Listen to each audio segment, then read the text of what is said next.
Las opiniones y comentarios expresados en el siguiente espacio son exclusiva potestad de quienes lo emiten. Esta empresa televisora exime su responsabilidad o participación en los mismos.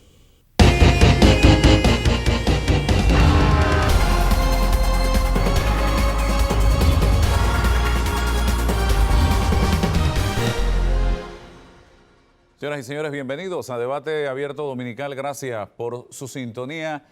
Hoy vamos a hablar de temas relacionados con la actualidad nacional y comenzamos con el tema económico. Danilo, ha sido una semana intensa. Estuvo en la Asamblea Nacional de Diputados el ministro de Economía y Finanzas, Héctor Alexander, sometido a cuestionamientos por parte de algunos diputados de la Asamblea y hasta altas horas de la noche, de la madrugada.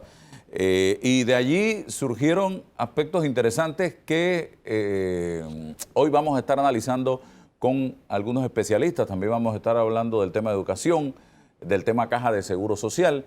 En pantalla vamos a ver a Publio de Gracia. Él es el director general de ingresos. Gracias por compartir con nosotros, don Publio. Y lo que más llamó la atención, y es normal que pase en cualquier país del mundo, es el tema de los impuestos, porque se dejó entrever un incremento en los impuestos o aplicarle impuestos a algunas cosas, algún tipo de transacciones. Hablemos de esto porque acto seguido sale usted a dar unas declaraciones donde desmiente tales afirmaciones. Aclaremos entonces, don Publio. ¿Qué tal? Muy buenos días, feliz domingo, feliz día de San Valentín a todos. Primero hay que partir de un hecho de que no desmiento algo, ¿no? El ministro Alexander el día, si no me equivoco, el día lunes, estuvo en la Asamblea Nacional de Diputados conversando sobre diferentes temas producto de las preguntas que le hacían los honorables diputados. Entre esas, la diputada Rodríguez específicamente le pregunta sobre el tema de Fitch Rating.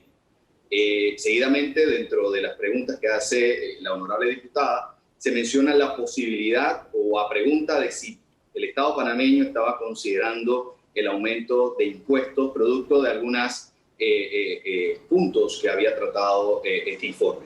El ministro Alexander manifestó que efectivamente se tiene pensado un cambio estructural del tema fiscal panameño, pero que el tema pasaría por medio de esa nueva intención global que es la economía digital. Es decir, que esos actores de la economía digital, entiéndase, grandes empresas tecnológicas, igualmente el producto del consumo o los bienes y servicios que venden estas empresas, se estarían integrando a la legislación para que puedan contribuir como lo hace la economía tradicional. Por lo tanto, quiero partir de eso, que no estamos desmintiendo, no hay una contradicción de parte de nosotros como autoridades dentro del Ministerio de Economía y Finanzas y menos del señor ministro Alexander. Así que eso es importante aclararlo. Importante aclarar que el Gobierno Nacional no tiene intenciones de aumentar el ITBMS, sino más bien entender frente al fenómeno del COVID-19 y las tareas que tenemos de la reconstrucción de nuestra economía, de atender un cambio estructural, entendiendo qué se tiene que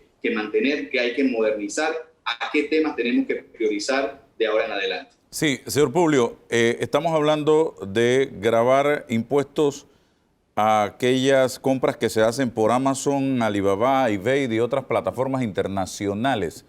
Cuando yo hablaba de esto hace unos días, y yo soy comprador de Amazon e eBay, algunas personas decían, pero ya nosotros pagamos un impuesto aduanero cuando el producto entra a Panamá. ¿Eso es así? Y si eso entonces sería añadirle un nuevo impuesto. Sí, correcto, Álvaro. Tú cuando compras un producto, ya sea a través de una plataforma o a través de introducir por medio de los barcos, de una naviera, etcétera, etcétera, uno paga un impuesto de introducción, un impuesto aduanero. Dependiendo del valor del producto se ha cobrado, pero sí hay un fenómeno que está sucediendo y más se ha incrementado producto del COVID-19, que por el cierre de muchas actividades comerciales y la necesidad de muchos panameños de obtener bienes y servicios, lo ha hecho a través de estas plataformas, principalmente que se encuentran en los Estados Unidos de América. Panamá, junto con aduanas y nosotros con la Dirección General de Ingresos, estamos trabajando en mecanismos para tener una mejor trazabilidad de esta mercancía, porque lamentablemente, Álvaro, hay personas que a veces, o equipos relacionados con couriers, y principalmente los que no están formalizados, porque hemos hablado con los couriers, y ellos están un poco molestos porque hay muchas empresas llamadas por ellos brujas que lamentablemente no están cumpliendo con el pago correspondiente tanto del impuesto de introducción y hasta el impuesto de ITBMS o el impuesto sobre la renta de estas empresas, en diferencia con estas empresas ya debidamente formalizadas. Así que en conclusión, Álvaro, lo que queremos es formalizar, quizás tapar algunos áreas grises que la legislación no contempla producto de esta nueva economía digital, para que esté claro cuáles deben pagar y cómo se debe pagar el impuesto de introducción o en el caso del ITBMS. O sea, uniformar es lo que se busca con esta nueva legislación. Es correcto, claro, porque la tecnología ha llegado y nuestras normas deben avanzar, deben adaptarse a una nueva realidad. Regularmente el hecho social está por delante del derecho. Lo que estamos atendiendo frente a esta nueva realidad es la necesidad de legislar al respecto. Ya hace aproximadamente mediados del año pasado, el diputado Raúl Pineda presentó una iniciativa legislativa a la Comisión de Economía, que nosotros actualmente nos encontramos apoyándolos técnicamente, que en una subcomisión liderizada por el diputado Ariel Alba, donde diferentes actores, incluido la Cámara de Comercio, que la Cámara de Comercio está muy interesada también en garantizar un campo nivelado con la nueva economía digital, para que así como estas empresas están muy bien posicionadas, están creciendo, pero también cumplan con sus obligaciones tributarias, porque Álvaro, no es justo que empresas tanto extranjeras como nacionales dedicadas a la economía digital no cumplan sus obligaciones tributarias como lo puedan hacer cualquier otro tipo de economía. Hay corrientes que plantean que el aumento de impuestos o la creación de nuevos impuestos lo que hace es pegarle un frenazo a las inversiones.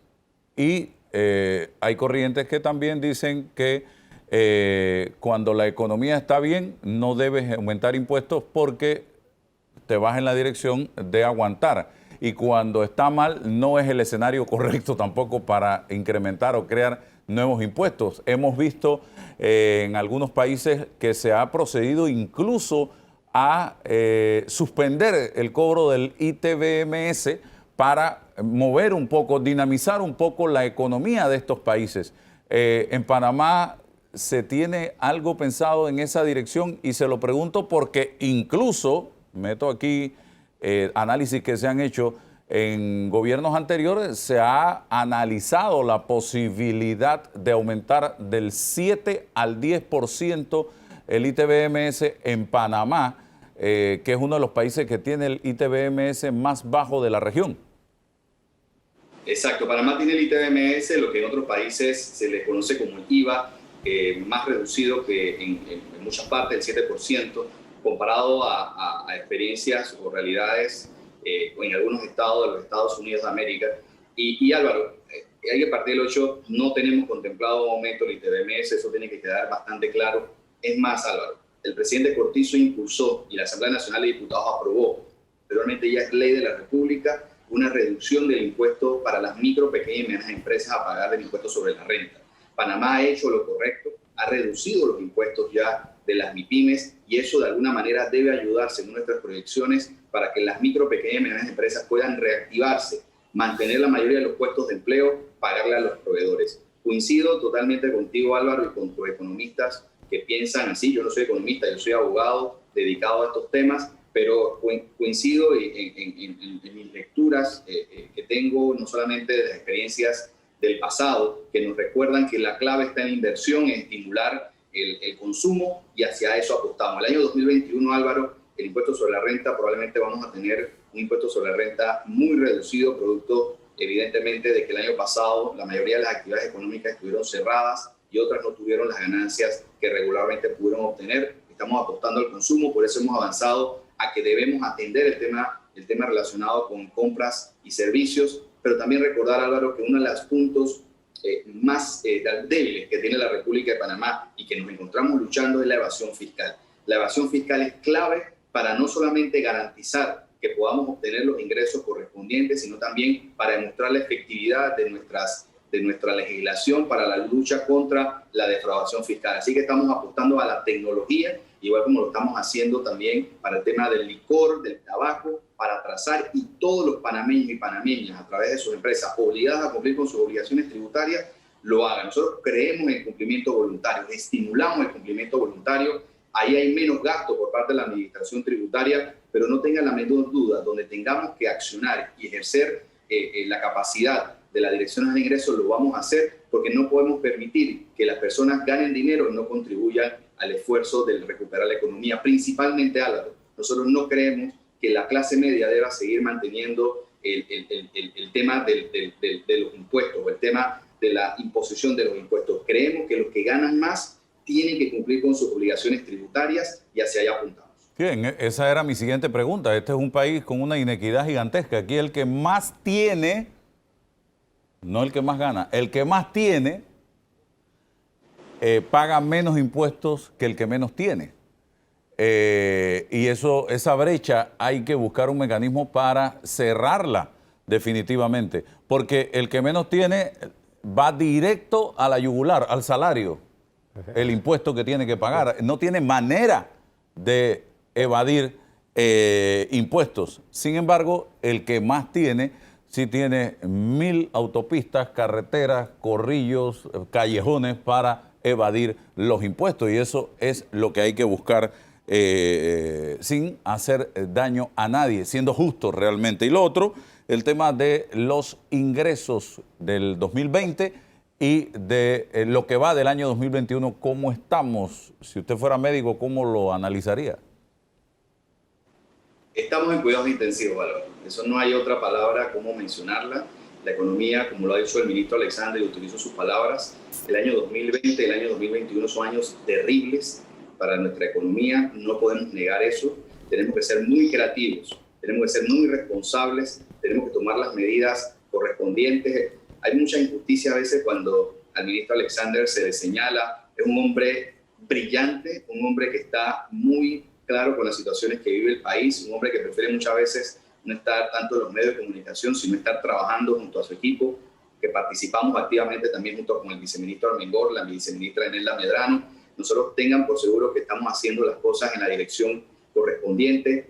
No somos perfectos, podemos equivocarnos, pero no tengan la menor duda que estamos avanzando hacia eso. En cuanto a los ingresos tributarios, el año 2020, Álvaro, como hemos hablado anteriormente en diferentes medios de comunicación, fue un año muy difícil.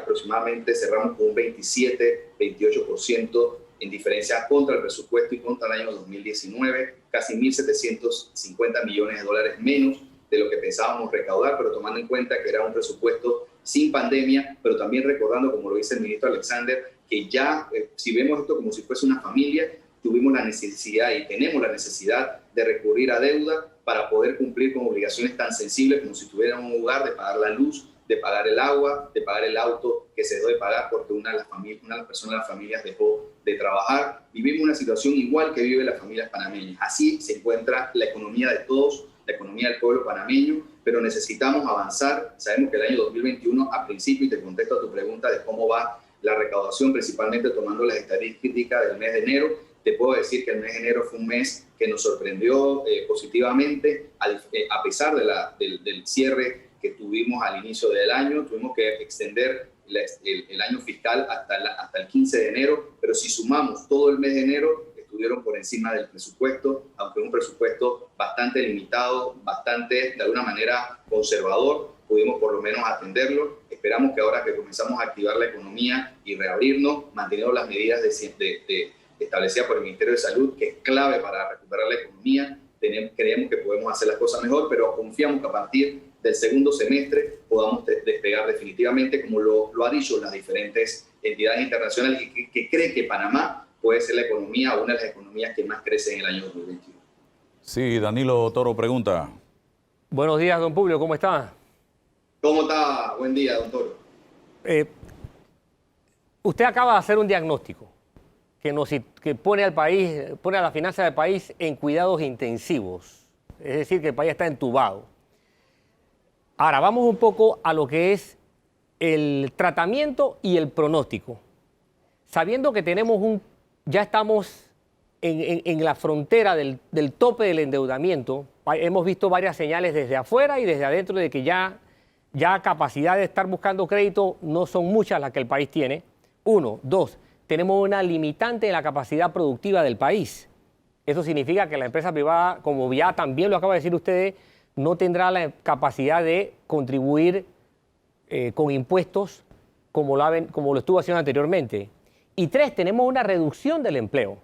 Es decir, la gente asalariada va a dar menos ingresos al Estado porque la cantidad de desempleos y de por cuenta propia pues se disparó.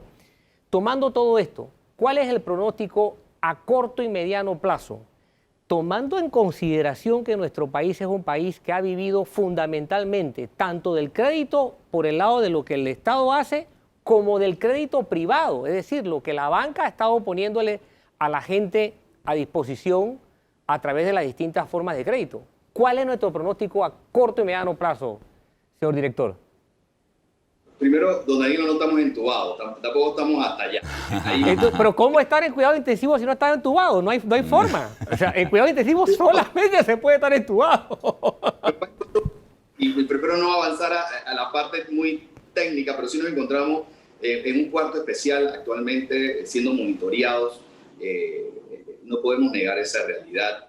Y como usted bien lo ha dicho, este año los ingresos de los contribuyentes que deberán aportar producto del año 2020 van a estar bastante reducidos. Por eso se debe estimular el consumo, por eso el presidente de la República tiene un plan agresivo de inversión pública que debe dinamizar la economía. Igual, don Danilo, yo creo y hago eco de las instituciones internacionales que confían que Panamá, una economía siempre abierta al mundo, dependiente mucho de la inversión extranjera, dependiente mucho de cómo se mueve el mundo. Frente a esta obvia recuperación debemos tener un crecimiento ya un poco más prolongado, recuperándonos de ese PIB negativo del año pasado y que podemos situarlo alrededor del 4 al 5% este año.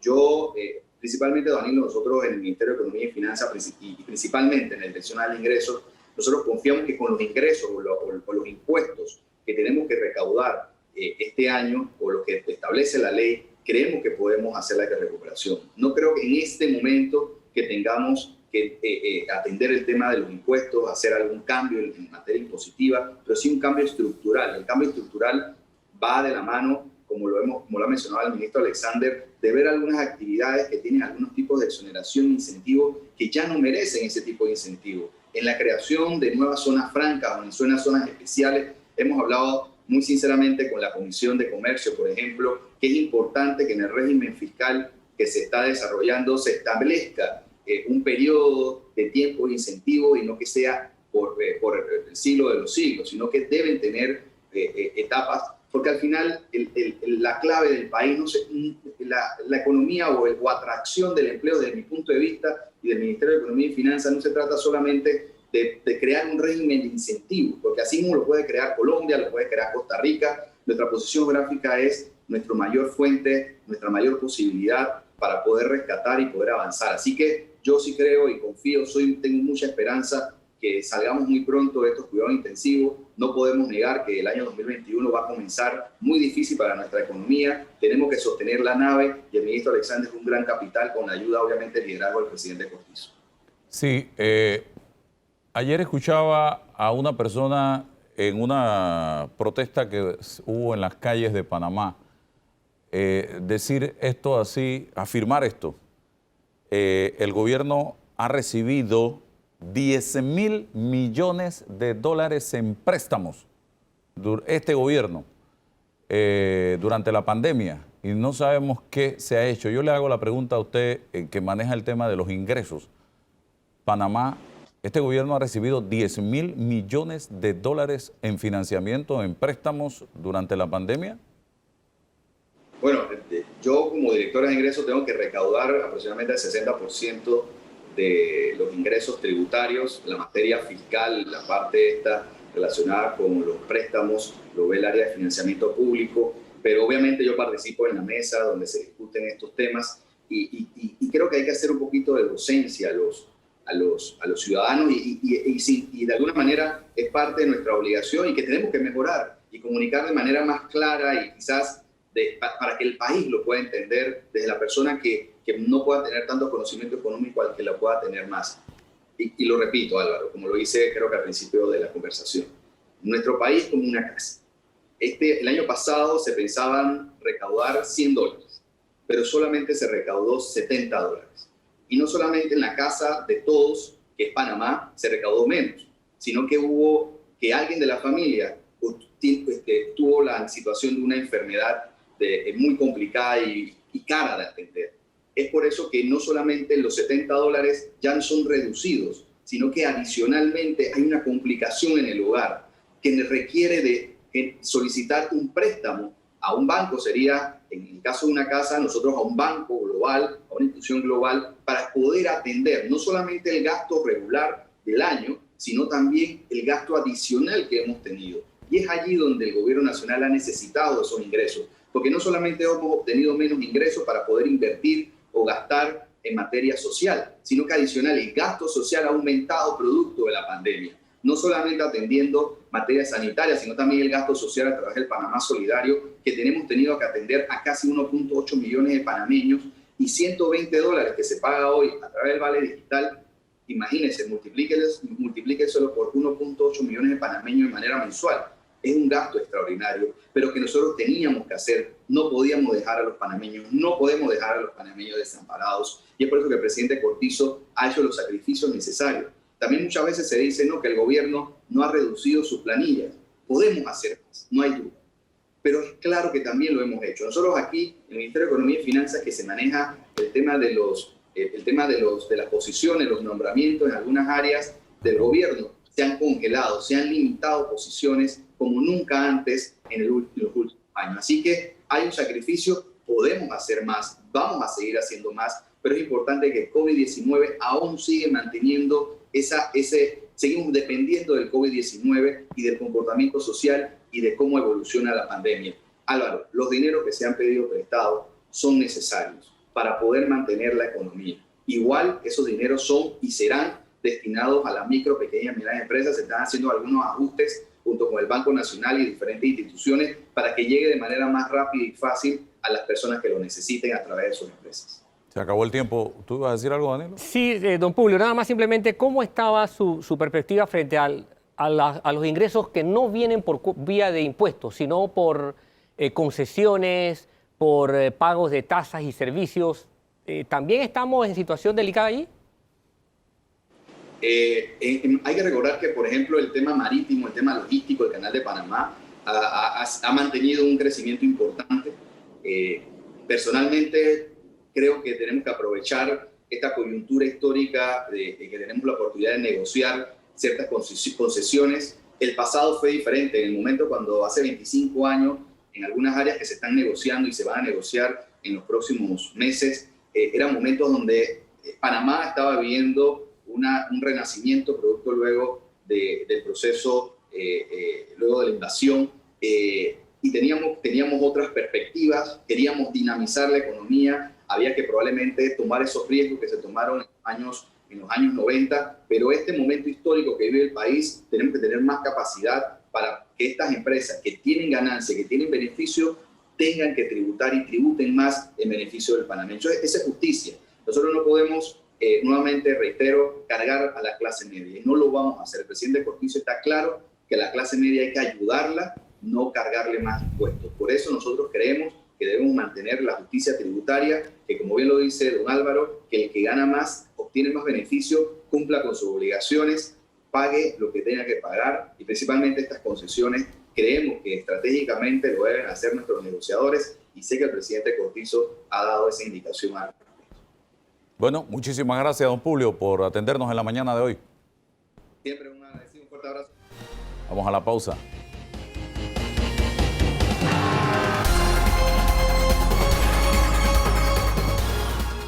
Avanzamos, señoras y señores. Otro protagonista en Debate Abierto Dominical, Dino Mon. Él es actuario y con él vamos a conversar de un tema que está vigente actualmente, ahora más que nunca, el tema de la Caja de Seguro Social y también el tema económico, porque Estamos enfrentados a una crisis económica como país. Acaba de decir el director general de ingresos que pudiéramos hacer una analogía con un paciente, un país en cuidados intensivos, imagínense usted, don Dino Montt.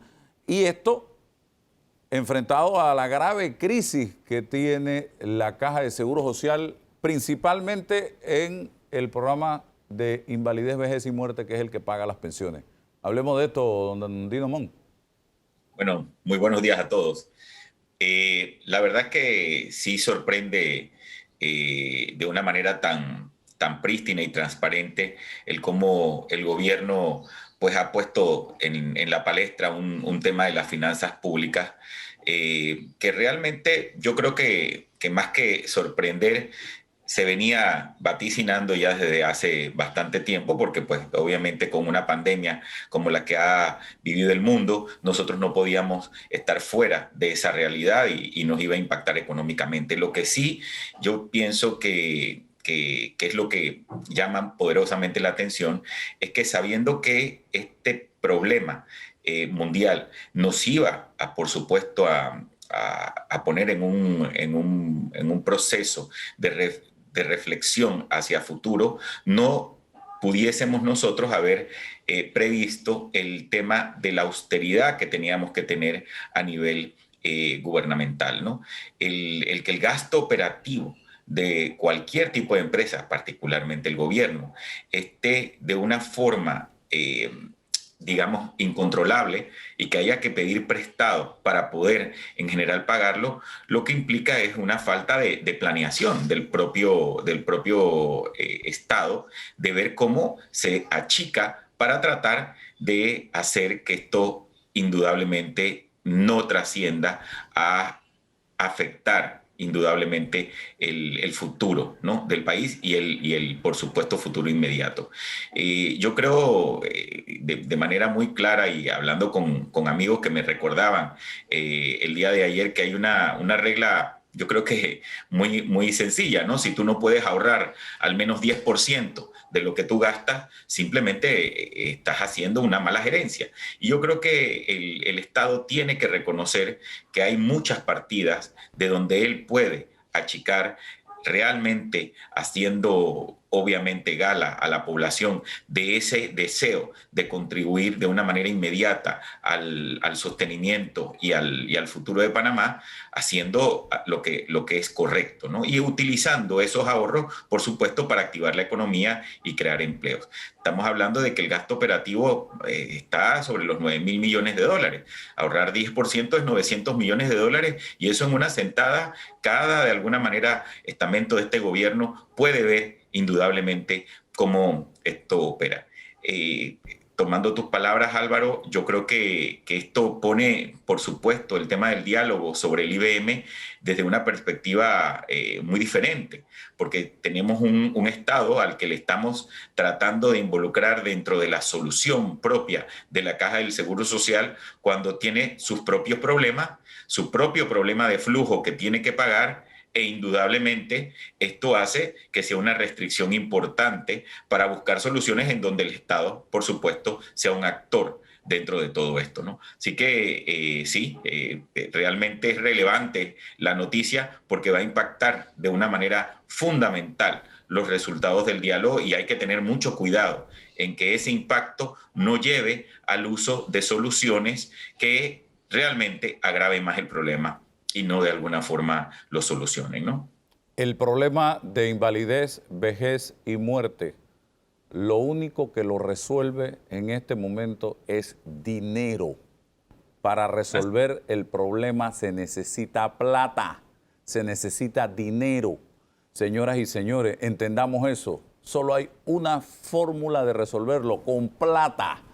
Y no $10, $100, $1,000, se necesitan miles de millones de dólares para poder pagarle a los actuales jubilados y a los que estamos todavía por jubilarnos en el círculo de espera y que pertenecemos a ese programa solidario, estimados amigos, para que vayamos entendiendo la situación. Y yo, que me he caracterizado por escuchar durante muchos años que tengo de estar del lado de acá como periodista y revisar todo este tema, no encuentro otra fórmula. Le soy honesto, yo no sé, Dino, si la tiene, que no sea tocando alguno de las medidas paramétricas o varias o todas para poder hacer el remedio un poco más ingerible o tomable. Aumento de edad de jubilación, aumento de cuota, aumento en el número, la cantidad de cuotas que pagamos, la disminución del porcentaje que se paga, son algunas de esas medidas paramétricas. Y yo, aquí sentado con dolor en el alma, porque yo ya pagué la cuota a mis 54 años y me pasé, ahora tengo miedo que me la suban. Pero, ¿qué va a pasar? Pues, ¿qué hacemos? ¿Qué otra alternativa tenemos? Don Dino. Yo creo que lo resumiste bien, ¿no? Pero yo creo que voy a aplicar un poquito el esquema teórico para posicionar el razonamiento que tú bien acabas de expresar. Yo creo que las soluciones, y ojo que las soluciones depende de quien las aborde y que crea que es una solución, por eso le voy a poner calificativo, porque una solución siempre debería ser correcta, no necesariamente es así. Hay soluciones correctas, Álvaro, y hay soluciones al problema incorrectas, y hay soluciones que parecen correctas. Entonces, vamos a abordar cuáles serían las soluciones correctas a este problema. Son aquellas que reconocen, uno, que ya hay un grupo de jubilados al que hay que pagar y que se le deben 20.000 millones de dólares, que se van a gastar de aquí a que fallezcan 20.000 millones de dólares que no tenemos. Por lo tanto, ese flujo hay que pagarlo. De alguna manera, ese cheque tiene que salir. Las finanzas de la Caja del Seguro Social tienen que garantizar que este año, por ejemplo, haya el dinero para pagar esos cheques. Entonces, cualquier solución tiene que involucrar el resolver ese pedazo.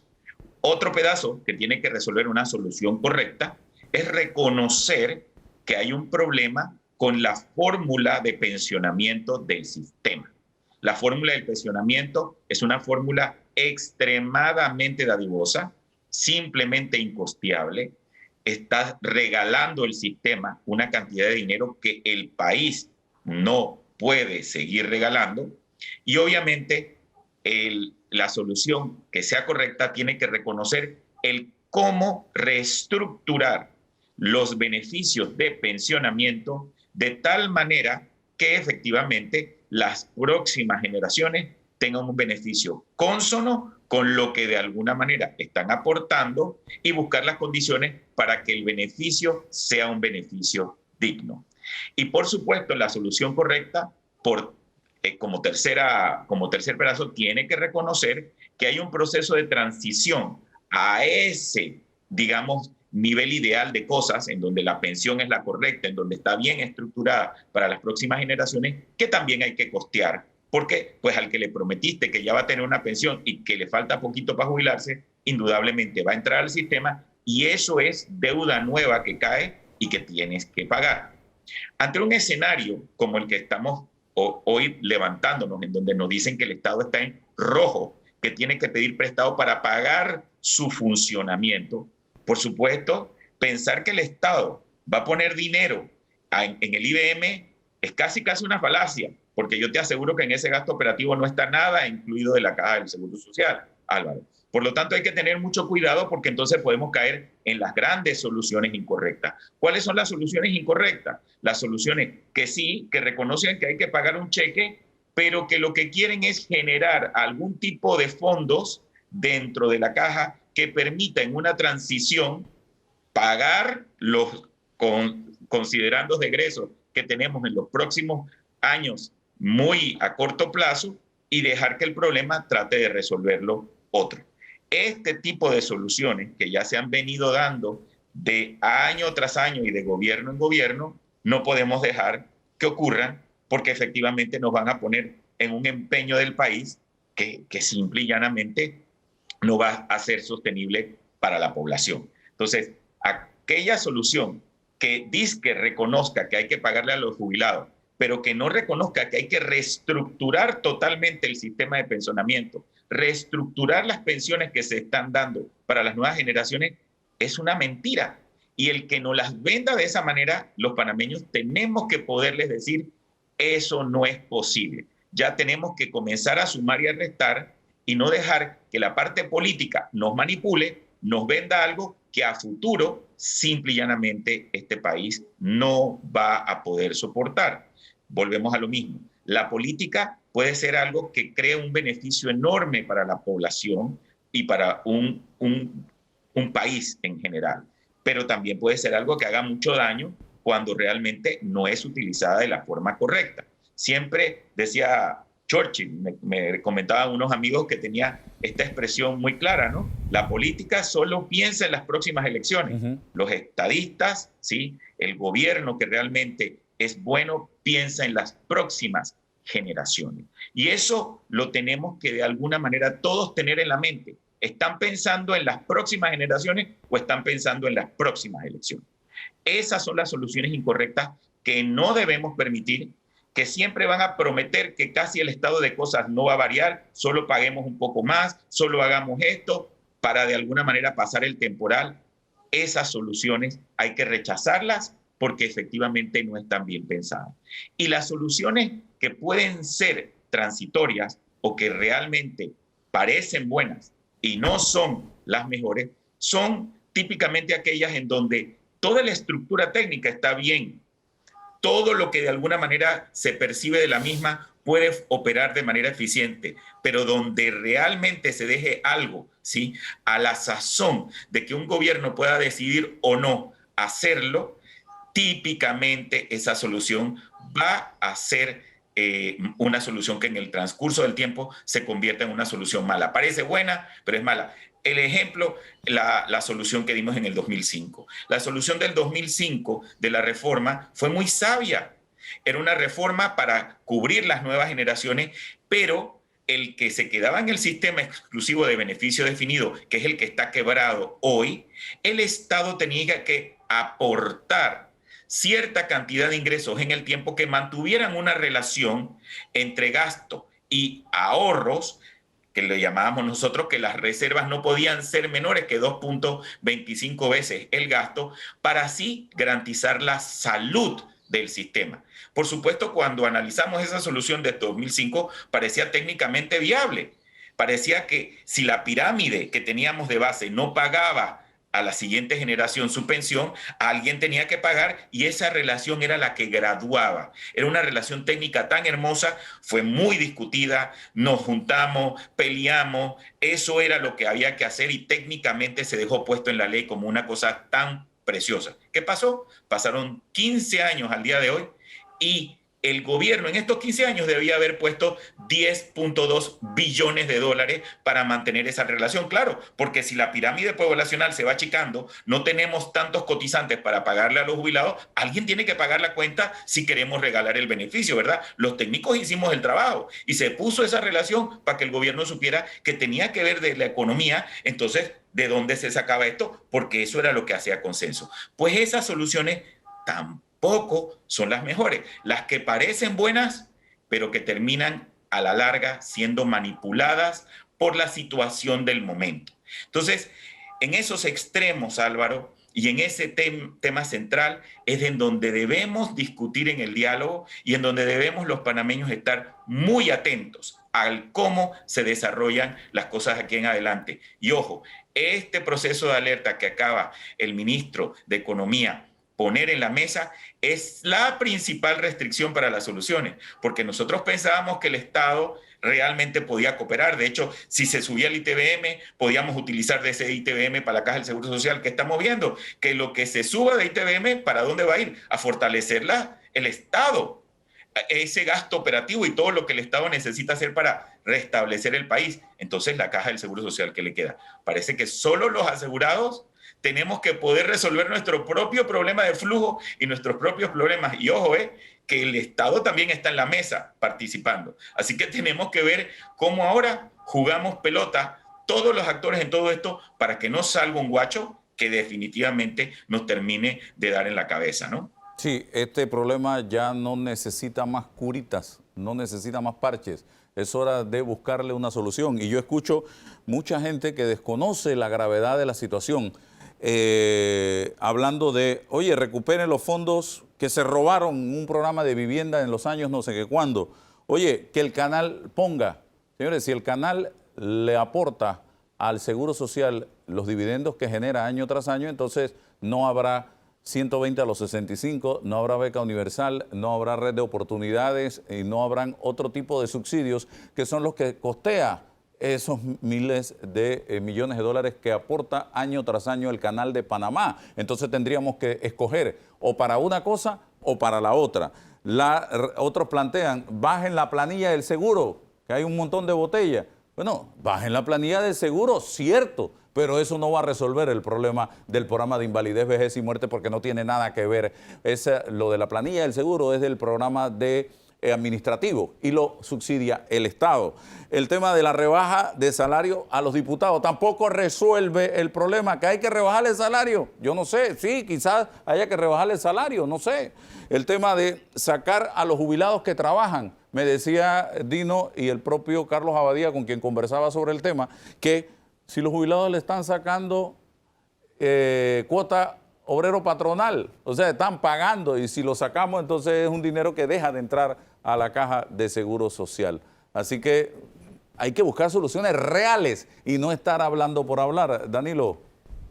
Don Dino, yo lo que quisiera ver en perspectiva es ¿por qué ha sido tan renuente los gobiernos en abordar algo? ¿Pesa tanto el miedo a pagar un costo político? Porque las evidencias están allí. Nuestra tasa de natalidad es cada día menor, cada año menor, cada década menor. O sea, en Panamá el ritmo de nacimiento de gente va disminuyendo a lo largo de los años, de las décadas. 2, también cada quinquenio, cada década, tenemos más gente jubilada y menos gente cotizante activo, que eso era exactamente lo contrario a cuando se inventa el Seguro Social. Y además, a lo largo de los años, vamos viviendo más tiempo. Antes, década del 50, del 40, 60, se morían la gente 15 años antes de lo que se está muriendo la gente hoy día. Esas evidencias no son lo suficientemente contundentes como para que un gobierno o una administración pueda decir si hay que tomar medidas paramétricas o las medidas paramétricas son tan obscenas, esas palabras son tan obscenas que hace que todo el mundo tiemble y diga no toquemos eso. Mira, yo lo que creo es que siempre el gobierno se enfrenta a una decisión muy complicada cuando hace una reforma. Por supuesto, él se puede enfrentar de una manera muy prístina, como enfrentó el ministro Alexander hoy, y dice, oye, no tenemos para pagar el gasto y tenemos que ver cómo hacemos para reflotar esta economía. Eso es muy claro. Pero cuando se trata de las jubilaciones de la gente, realmente el tema siempre se conjuga con un problema de finanzas públicas en donde el flujo del Estado está también necesariamente tambaleado el día que se tiene que hacer la reforma. Y entonces el vender una reforma de una forma que arregle el problema implica quitar los beneficios que ya se le han dado a la gente. Implica hacer una transformación total para poder lograr que las finanzas del Estado se involucren lo menos posible en esa solución. Y la única manera de poder llegar a ese, digamos, punto medio en donde yo no me involucro es decirte que te voy a dar algo para yo no tener que poner todo lo que tengo que poner. Entonces, al final no explicamos todo el problema a la población. Yo no sé, Danilo, si tú has visto que alguien dentro del aparataje político, dentro del gobierno, de los gobiernos que han pasado, se ha parado a explicar lo que Álvaro y tú y todos hemos tratado de explicarle a la población en televisión. Nunca se le ha explicado al enfermo por qué se le tiene que cortar la pierna. Simplemente se le dice, te tengo que cortar la pierna, y por supuesto la gente no se va a dejar cortar la pierna. Dime primero por qué me la quieres cortar. Porque me voy a morir. Bueno, explícame por qué me estoy muriendo. Pero al final eso no lo hace nunca el Estado. ¿Por qué? Porque implica que no puede entrar en el rejuego del tratar de decirle al pueblo, te sigo dando algo que te gusta y no pongo todo lo que tengo que poner. Quizás porque no lo tienen. Pero yo creo que ya hay que sincerarse. La gente necesita saber qué puede hacer para salir adelante.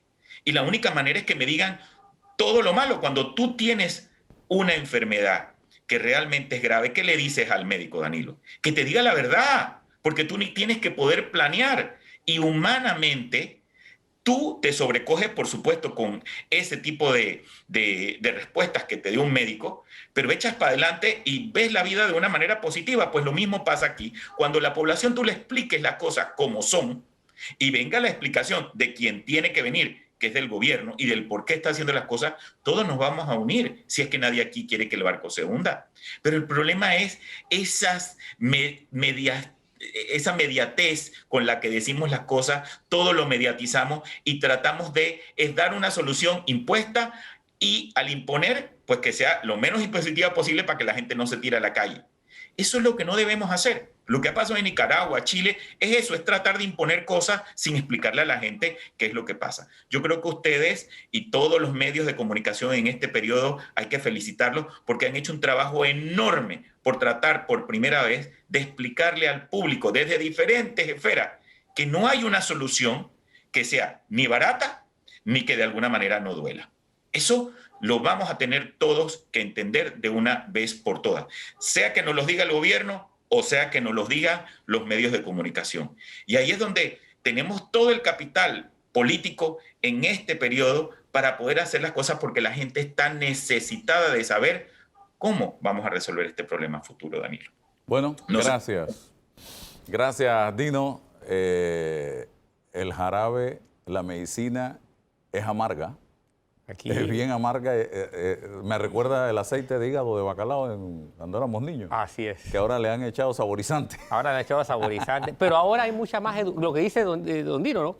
Ahora hay mucha más educación y la gente toma que si omega 3, que si lo otro, que si... O sea, ¿qué es lo que nos obligaba a nuestras madres y nuestras abuelas? El aceite de hígado de bacalao. Pero hay que tomárselo. Y eso era terrible. Así que bien, gracias, Dino. Vamos a la pausa.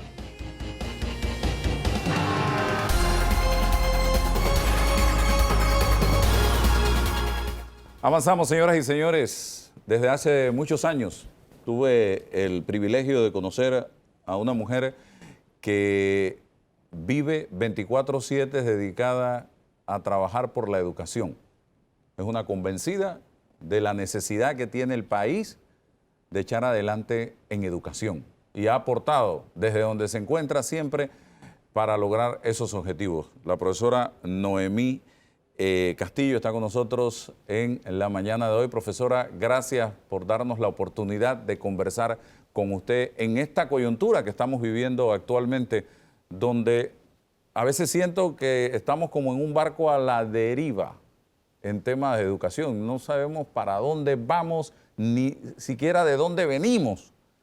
Bienvenida, buenos días. Muy buenos días, Álvaro. Muchísimas gracias por la invitación, que agradezco mucho, por supuesto. Siempre dispuesta para un tema que me apasiona, usted lo sabe muy bien. Sí, profesora, educación, que ha sido un año demasiado duro, 2020, y me preocupa muchísimo que hay muchos estudiantes, muchísimos estudiantes que están pasando de grado, pero no sabemos en qué condiciones han pasado para el siguiente año, un año al que también nos vamos a enfrentar a la pandemia y que vamos a tener serias dificultades. Hablemos de esto, profesora. Sí, es cierto. Ya traemos debilidades importantes en la formación de nuestros niños y jóvenes. O sea, no es un problema nuevo en educación. Hemos ido descendiendo en las puntuaciones de los exámenes nacionales e internacionales que se realizan.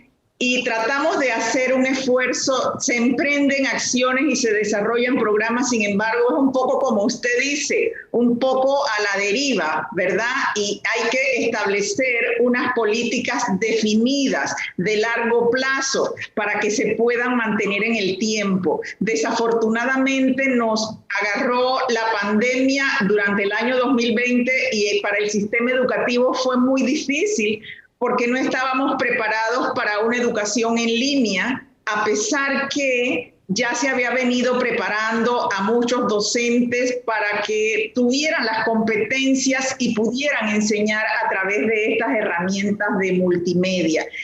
La gran dificultad ha sido que no se pudieron encontrar a todos los estudiantes y además el mantenimiento, la evaluación, la forma de enseñar realmente se hizo crítica porque había que establecer nuevas metodologías de la enseñanza y transicionar de un modelo que se basa en una enseñanza del docente fundamentalmente a un proceso de aprendizaje de los estudiantes, y eso es lo que nos está costando.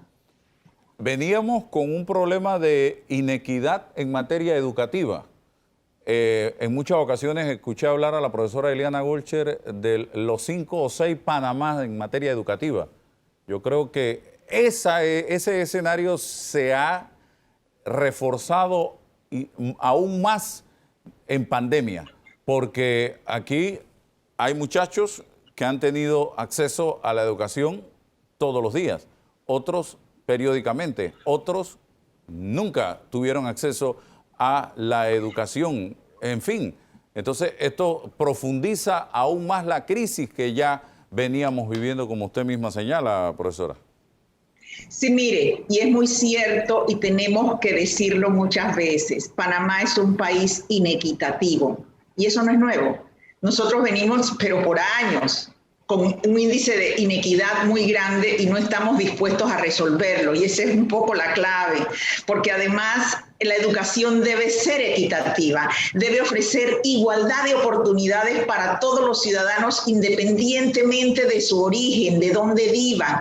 Y ese es el tema de la calidad de la educación. Nuestro sistema educativo no está ofreciendo una educación de calidad que llegue a todos y que sirva para toda la vida, que es un compromiso muy grande que tenemos con los objetivos del desarrollo sostenible. La sociedad misma tiene que entender que nosotros tenemos que mejorar las condiciones en las que viven los panameños y las panameñas, y créame, Álvaro, con todos estos años y todos estos estudios, la educación es el instrumento fundamental para la igualación social, porque permite a todos oportunidades para desarrollarse, para construir una mejor sociedad, para ser productivos. Mire cómo nos golpea la inequidad, que hoy día tenemos tantos y tantos jóvenes y personas en las calles, en condiciones de precariedad para la supervivencia. Y eso es muy grave para un país.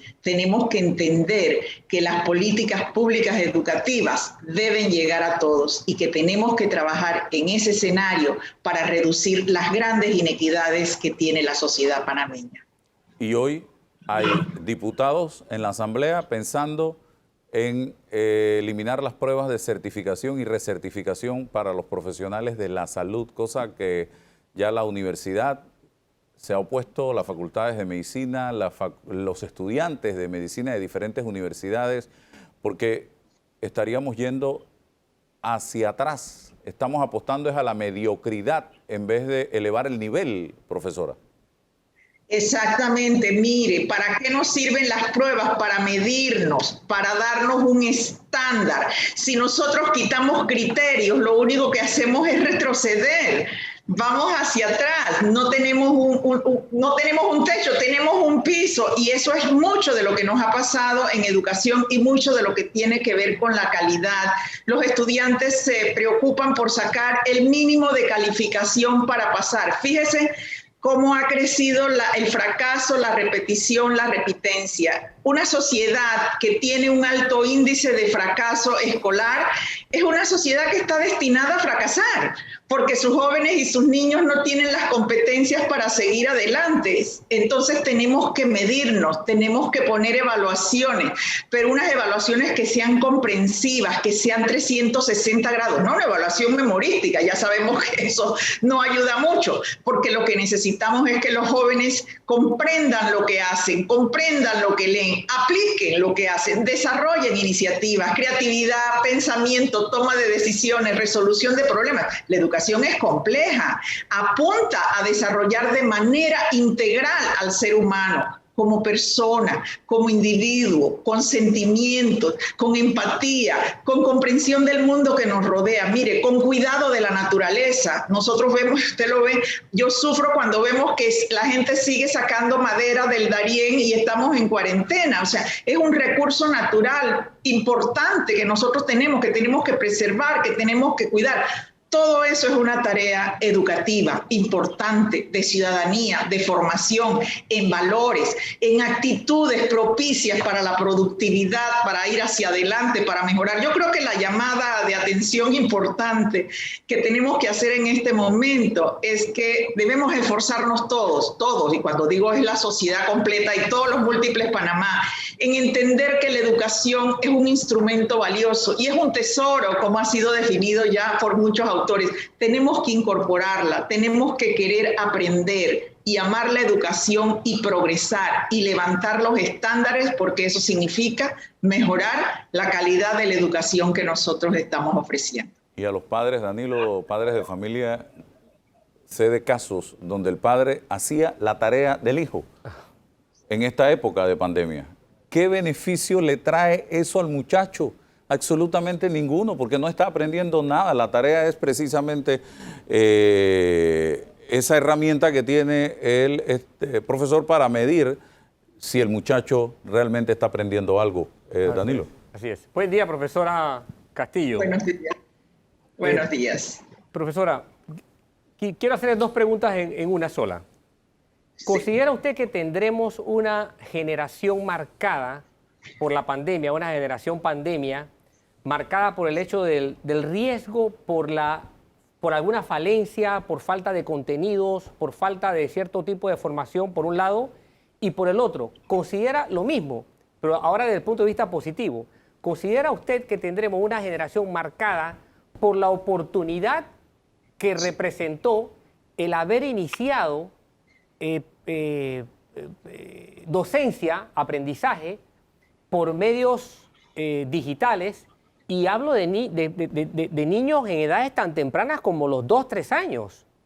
O sea, niños que yo he visto sentados ante computadoras con menos de 3 años ya recibiendo clases. O sea, quiero ver estos dos focos desde su perspectiva. Sí, son dos ángulos y es muy interesante y le agradezco que me lo diga, porque pensamos que hay una generación pandemia, pero déjeme decirle que nosotros veníamos con 2 generaciones o más, 2 décadas de atrasos que se van a reflejar por los resultados educativos que se van y se están reflejando en la generación que nosotros tenemos en este momento y que no puede acceder a trabajos que le permitan llevar una vida decente. Esta pandemia que nos ha develado toda la inequidad y todos los problemas sin máscaras que tenemos que enfrentarlos, lo que nos hace es ver una oportunidad, un punto de claridad en el que nosotros tenemos que avanzar. Y es cierto, la herramienta es importante y la pueden utilizar niños pequeños.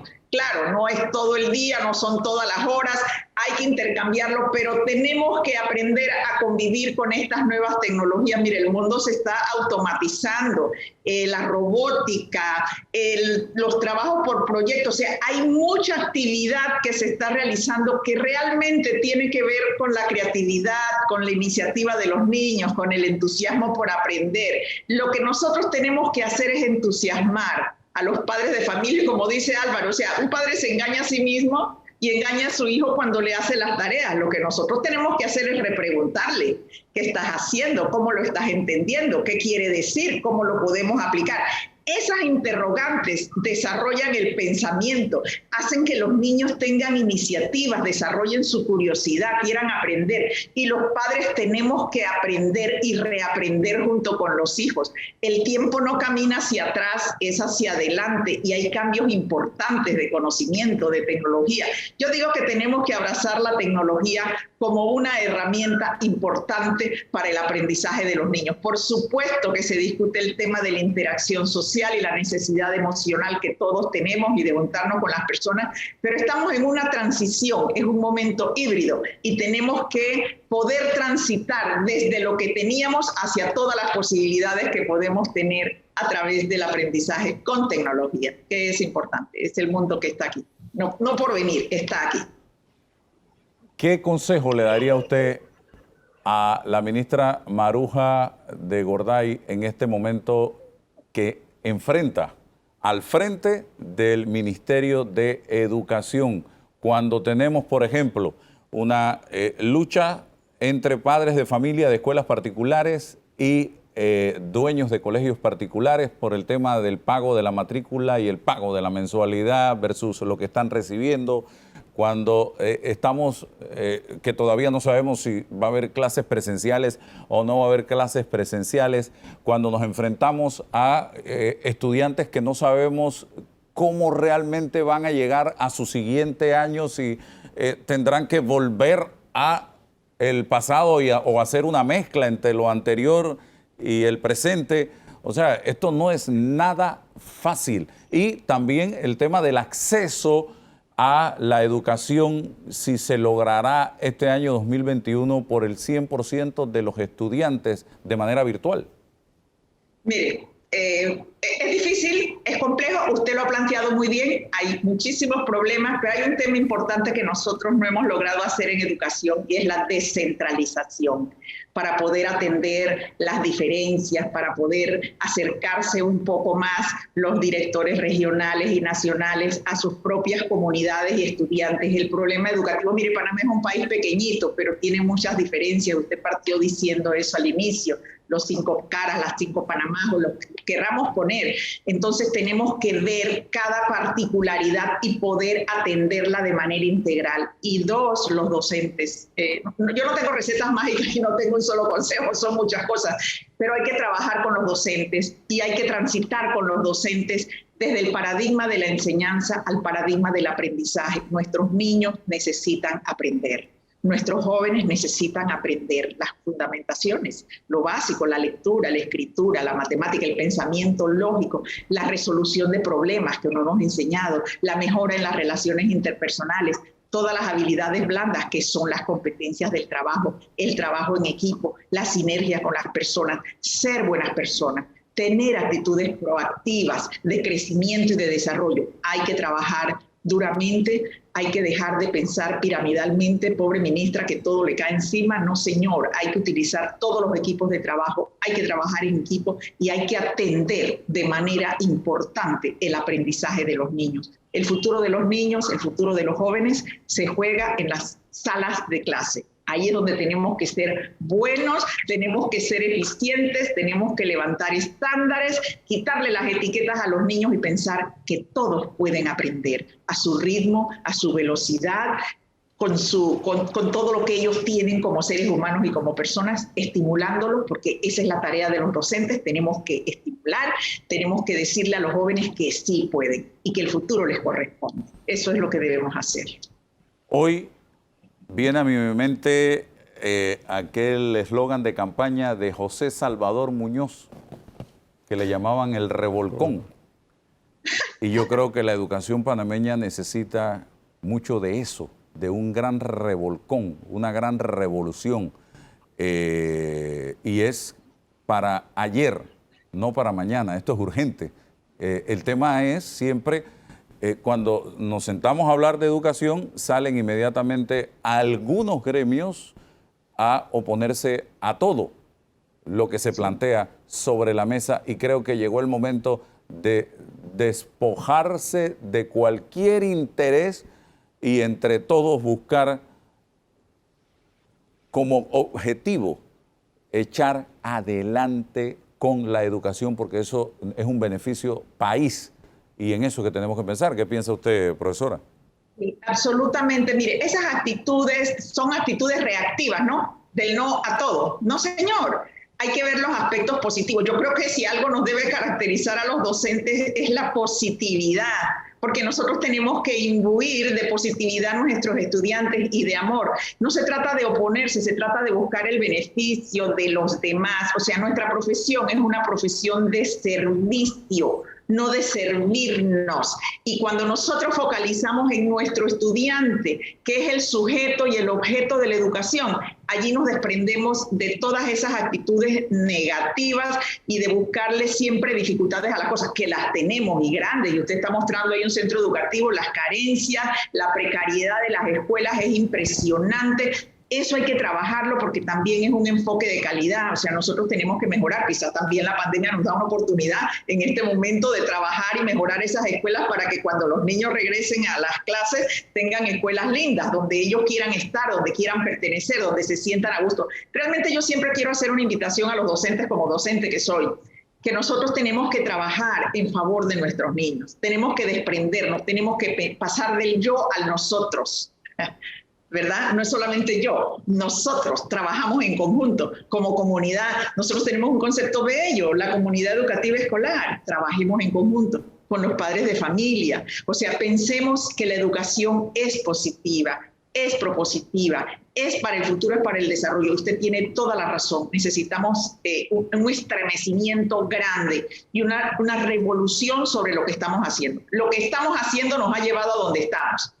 O sea, que reflexionemos. Regresar al pasado es regresar a todo lo inadecuado que tenemos y las deficiencias que tenemos. Lo que tenemos es que tomar esta oportunidad para dar un salto importante hacia adelante y decir, bueno, estos temas que ya no estábamos trabajando mal, los tenemos que hacer bien. Enfocar la evaluación no como la calificación que pone una nota al estudiante y además lo fracasa y le pone 3 y lo ve mediocre. No. Una evaluación integral que nos permita entender todas las capacidades del niño e impulsar todos sus talentos desde temprano. Que si quiere pintar una vaca morada, está bien. No es que tenemos que decirle que es blanca con manchas negras, no.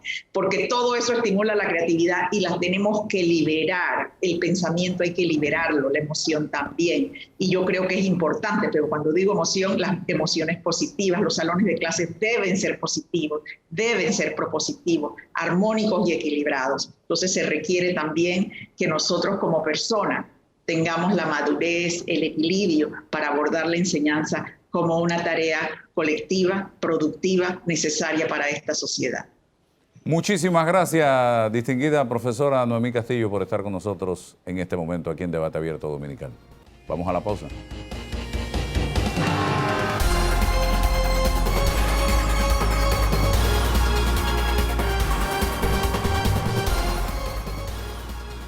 Bien, avanzamos, señoras y señores, el tema educativo. Hace un momento conversábamos con la licenciada, la profesora Noemí Castillo, experta en temas de educación, y ahora tenemos a la ministra de Educación, Maruja Gorday de Villalobos. Gracias, ministra, por estar con nosotros y darnos este breve espacio para hablar un poco de educación.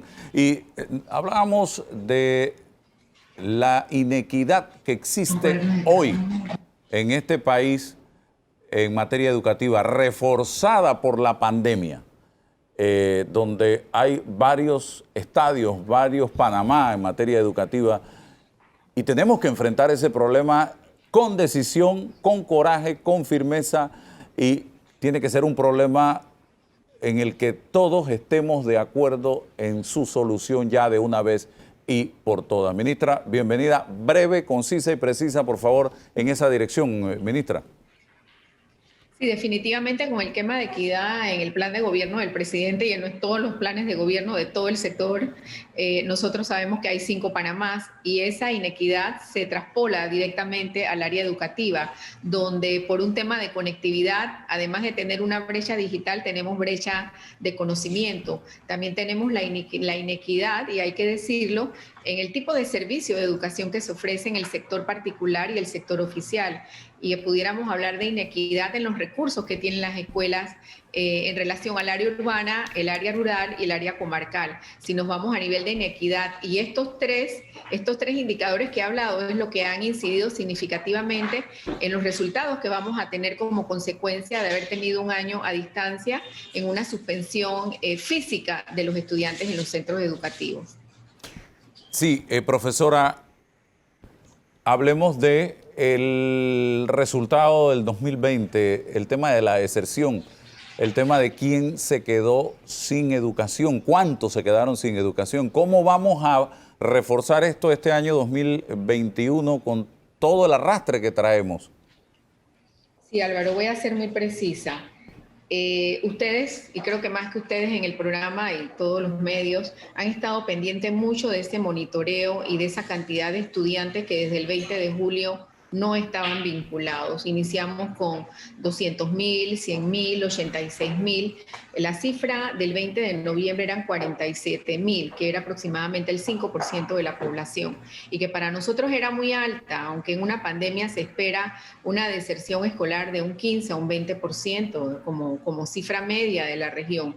Sin embargo, y lo anuncié la semana pasada, nosotros, gracias a Dios, y creo que es un reto, no es que es una cifra que nos pone contenta, hemos bajado a 10.844, o sea, el 2% de la población no vinculada. Incluso, si lo revisamos con las cifras de deserción escolar de los últimos años, está muy por debajo. Y yo sí tengo que resaltar algo como docente. No es un tema de que se regalaron 5 o se regalaron notas, sino que el sistema nos hizo volvernos flexibles, volvernos más comprensivos y establecer otras medidas de apoyo. Y te pongo un ejemplo muy breve. Nosotros hemos corrido el cierre del sistema de calificación de estudiantes hasta el día 17 de febrero. Si nosotros no hubiéramos hecho, nosotros el 18 de diciembre, te aseguro que esto hubiera subido a más de 60.000 estudiantes. Obviamente, ¿por qué? Porque no hubo conectividad. Recibí unos estudiantes del área de Madroño. En Madroño no hay luz eléctrica.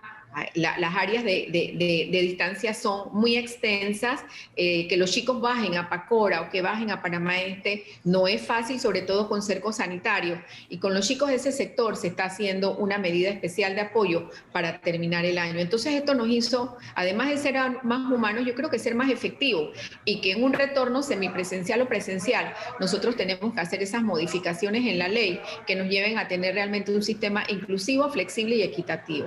¿Ustedes van a hacer algún balance, estudio para determinar las carencias, las deficiencias y hacer algún tipo de reforzamiento este año 2021? Porque evidentemente tantos problemas que hubo, ministra. Sí. Uno de nuestros principales problemas, y yo tengo que decirlo muy responsablemente, es la no vinculación de estudiantes con docentes.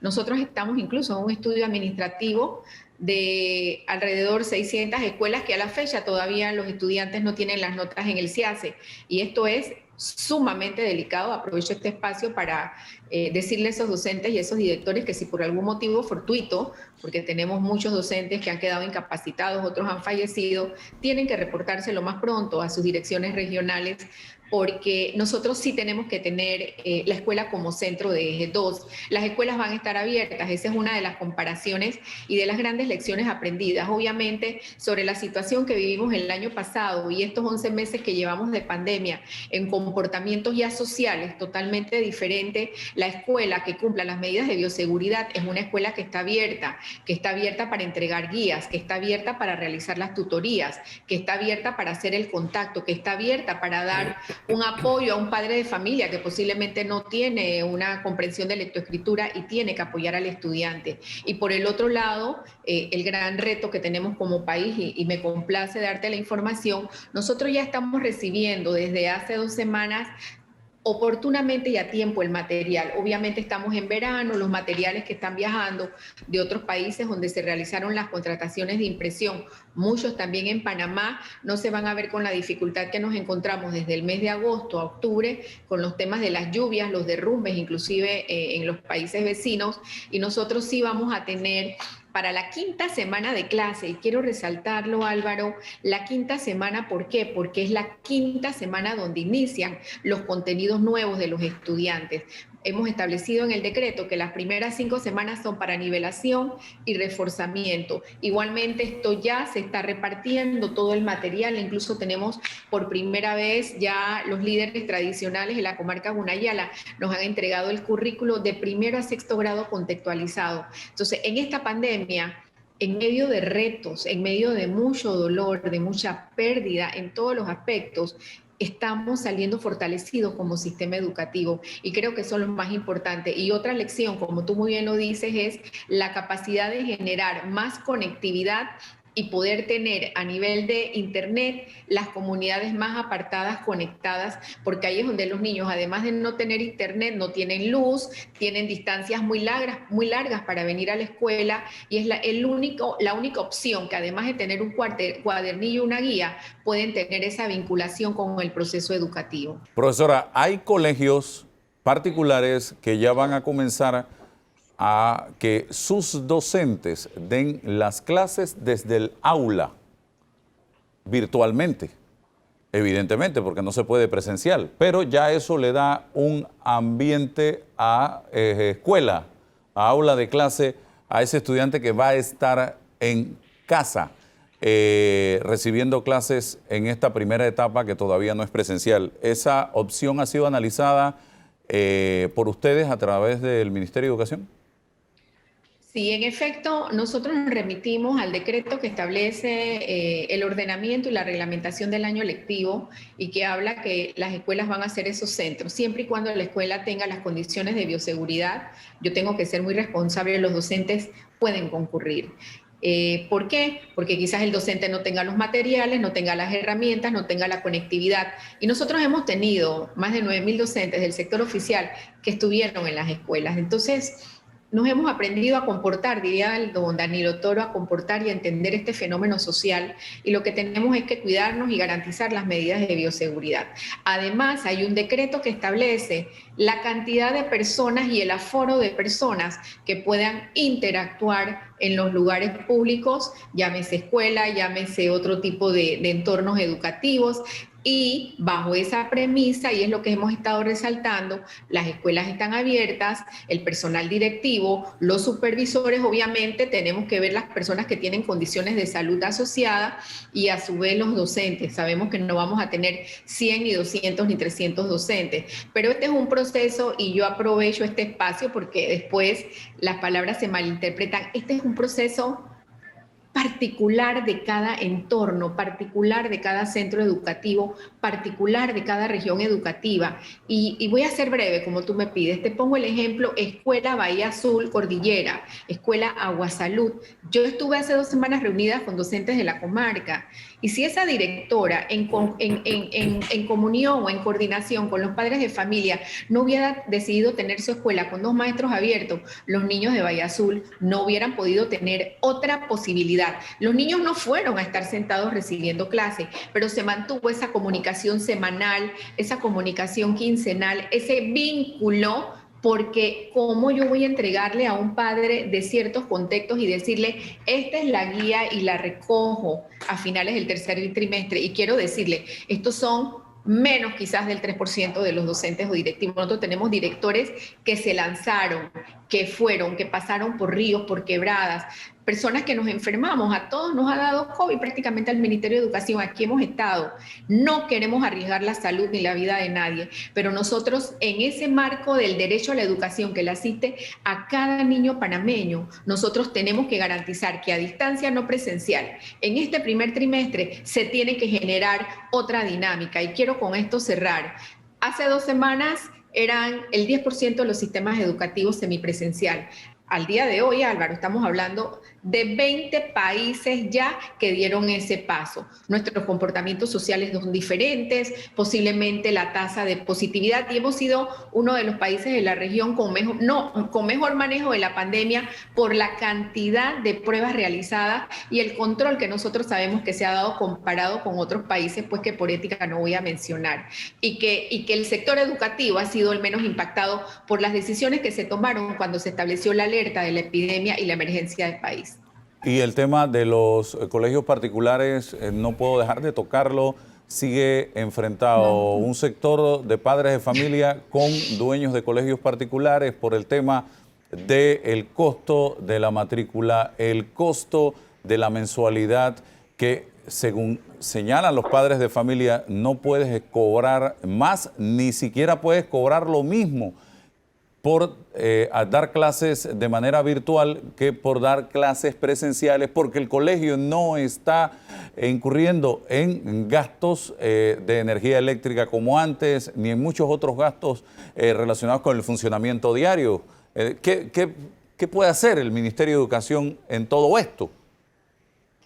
Bueno, nosotros lo que hemos estado haciendo desde el año lectivo 2020 y donde se da esta situación, y de acuerdo a lo que establece la ley, nosotros no regulamos costo, nosotros facilitamos, orientamos, mediamos y estamos presentes en todas aquellas, diría yo, conciliaciones que se dan desde otros entornos, tanto de las regiones educativas del país a nivel nacional, que son las que en dado caso han estado convocando a los padres que así bien han tenido necesario recurrir, y a través de las llamadas que nos hace Acodeco, que inclusive antes del inicio del año ya nosotros habíamos tenido muchas coordinaciones sobre este proceso. Yo sí quiero decirles algo.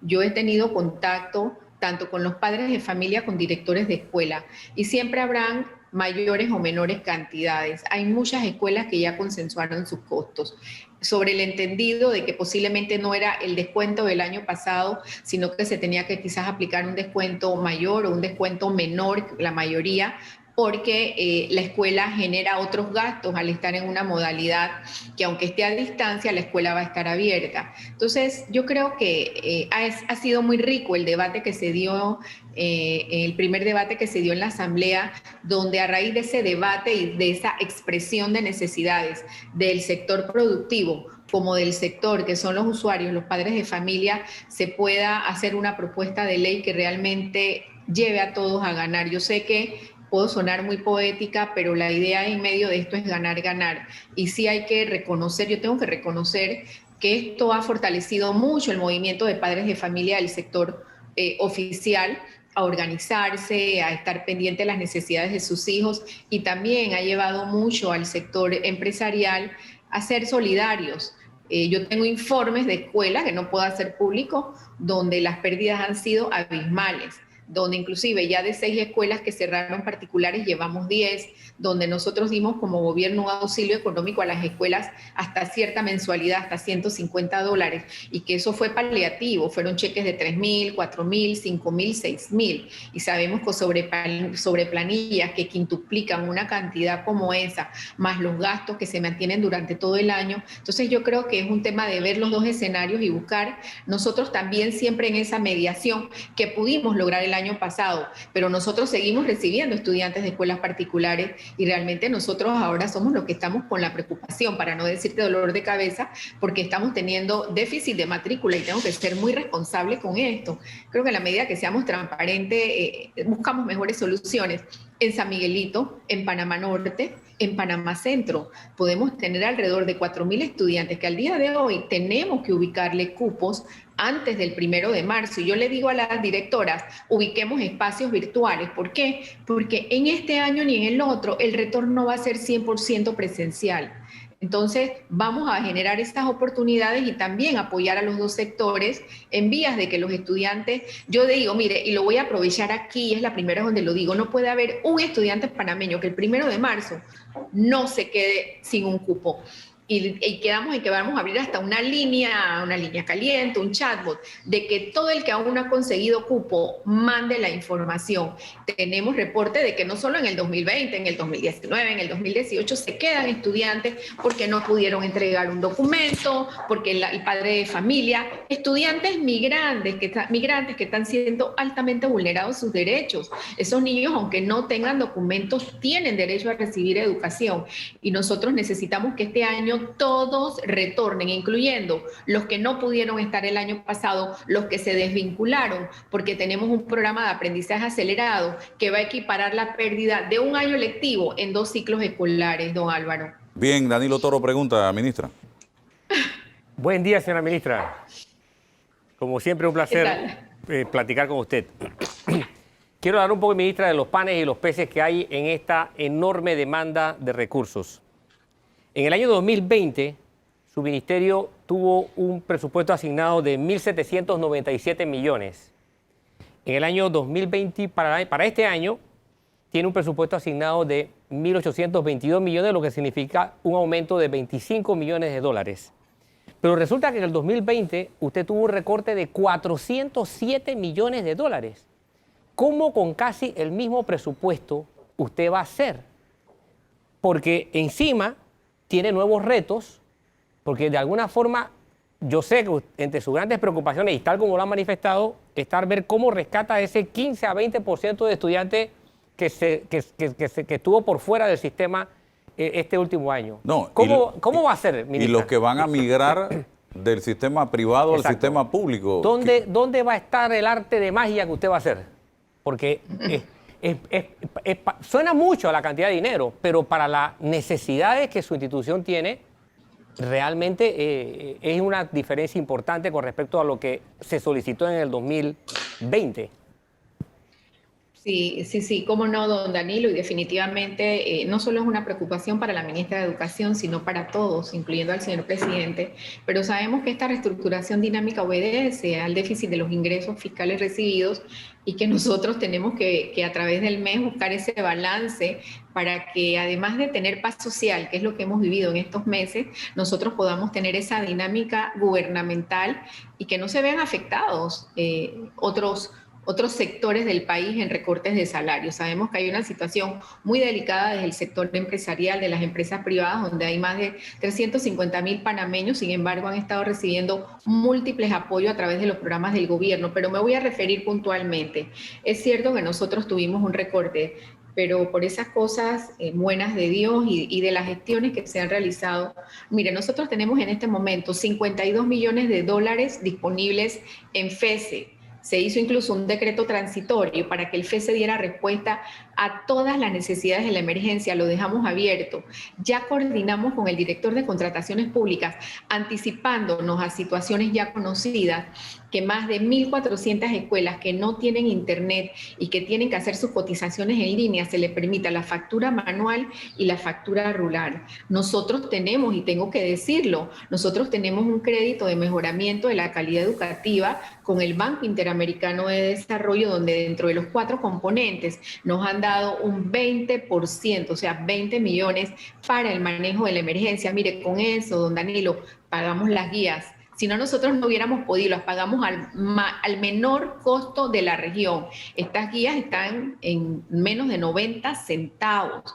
Entonces, creo que nos volvemos recursivos. Nosotros hicimos una alianza con medios, las teleclases van, y agradezco a Grupomed, con ATVN Media, CERTV, que liderizó esto, donde los costos de producción y de tiempo aire fueron de más de $32 millones, donde las universidades van a seguir siendo solidarias con los estudiantes graduandos, y eso puede haber oscilado en $8 millones, donde las más de 14 ONGs que se solidarizaron y que en un tiempo quizás establecían algunas tarifas porque es parte de ese proceso de funcionamiento. Nos dieron todas las capacitaciones en línea a través de la coordinación con los asesores.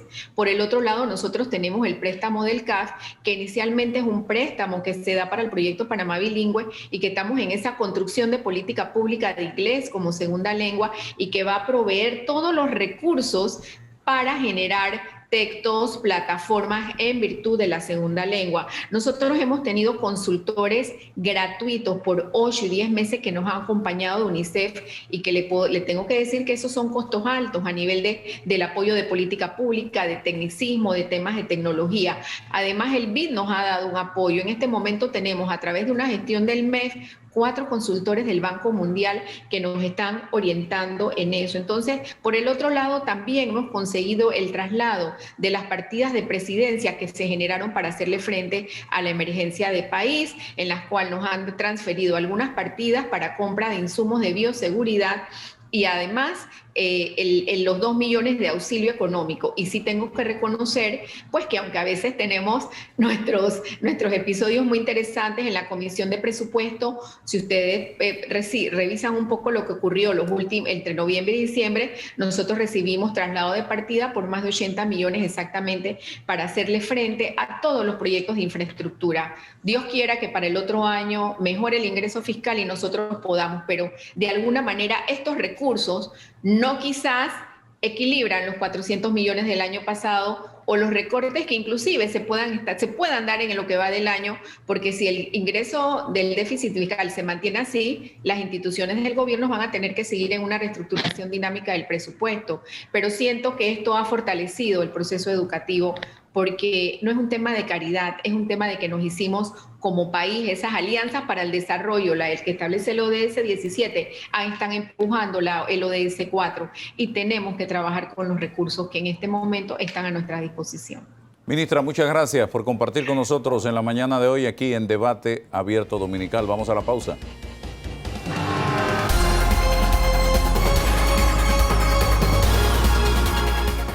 Bien, avanzamos, señoras y señores, y en esta oportunidad vamos a hablar con un exministro de Economía y Finanzas, un especialista en temas económicos. Se trata de don Guillermo Schachtman, a quien le agradecemos su gentileza de compartir con nosotros en la mañana de hoy para hacer un poco de docencia. Señor Schachtman, bienvenido, gracias. Comenzamos. Buenos días. Buenos días, Álvaro y Danilo. Comenzamos con el tema de las perspectivas económicas de este año 2021 y para los próximos años. ¿Cómo ve usted el escenario frente a la situación que estamos viviendo cuando incluso Panamá no está siendo muy bien tratado por algunas calificadoras de riesgo? Bueno, ese maltrato, como usted le dice, de las calificadoras es consecuencia de que el año 2020 habíamos caído 18%, uno de los países el segundo que más ha caído en la América Latina y uno de los 4, según Fitch, con igual categoría a nosotros, que ha caído en el mundo. El Panamá, el cuarto en la categoría de Fitch, sería el de más caída, el cuarto hacia abajo en el mundo. Entonces aquí la pregunta es si la economía rebota de aquí adelante o no. La perspectiva es que sí. Algunos estiman que el rebote sería del orden del 7%, otros llegan hasta el 9%, yo lo veo un poco más modesto, del 5%, que sería una magnífica tasa de crecimiento si no estuviéramos en esta situación. Recuerde que el año pasado caímos 18%, creciendo al 5% tomará el orden de 3 años alcanzar el nivel de Producto Interno Bruto total del 2019 y posiblemente 4 o 5 años alcanzar el nivel del Producto Interno Bruto per cápita del 2019, es decir, el ingreso por habitante. La recuperación o el rebote del empleo lo veo mucho más lento. Ese ha sido el caso en la mayoría de las economías después de la gran recesión del 2008-2009. Ese fue el caso de la recuperación de la economía panameña después del nefasto periodo de los últimos años del régimen militar y de la invasión de 1989, en donde terminamos con un 16% de desempleo versus 18% que estiman los especialistas en ese tema en este momento. De manera que, y a Panamá le tomó casi una década, o más, un poco más de una década, empezar a descender en forma significativa el nivel de desempleo. Yo veo que esa es la gran debilidad, el talón de Aquiles de la economía panameña en este momento, que es, además de un grave problema económico, un serísimo problema social, con trazas a convertirse en un problema político para las administraciones de la próxima década. Es que estamos hablando, don Guillermo, de más de 250.000 empleos que se han perdido producto de la pandemia. Y la gran interrogante, ¿cómo llegar a recuperar esos 250.000 plazas de trabajo? 150.000 más 125.000 que ya estaban perdidos cuando empezamos el 2020. O sea que estamos hablando de casi 300.000 desempleos, 275.000 desempleados. ¡Wow! Y todo esto que usted está hablando impacta directamente en la Caja de Seguro Social, en el programa de invalidez, vejez y muerte, que hoy es un paciente en cuidados intensivos al que tenemos para salvarlo que ponernos de acuerdo todos. No puede ser que unos remen para un lado y otros remen para otro lado, porque no vamos a llegar a ningún lado. De aquí hay que pagar jubilaciones ya comprometidas y más los que se suman a los pensionados en los próximos años y no hay dinero.